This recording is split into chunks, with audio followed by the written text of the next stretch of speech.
prípade, aj to si treba uvedomiť, že aj to je iba politika. Všetko je iba politika. A veď niekto povie, že ja sa nechcem venovať politike, ale však ty debil, však ideš do obchodu, inflácia je čo? Však to je politika, ideš tankovať diesel alebo benzín 2 eurá, však to je politika. Vieš, kupuješ si elektrickú energiu, ktorú my tu vyrobíme, predáme na Lipskú burzu a kúpime to naspäť, jak somári.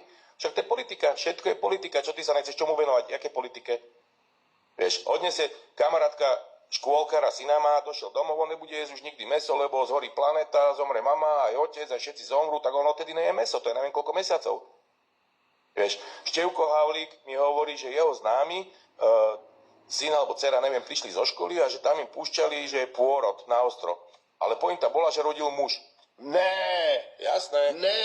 Jasné. To v ktorej škole? Na Slovensku?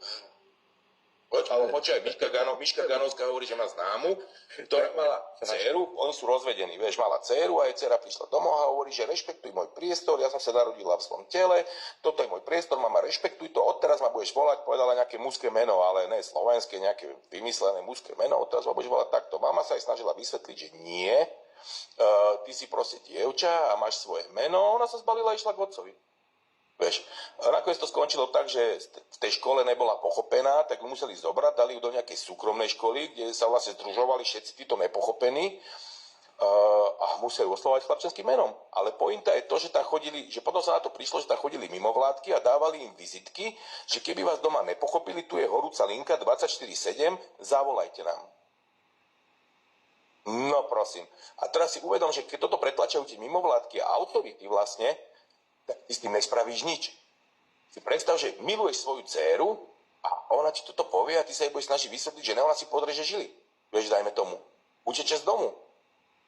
Každý sa bojí o svoje dieťa, tak čo si povieš? Dobre, tak asi to je nejaký pubertálny výstrelok, tak počkám, kým mu to prejde.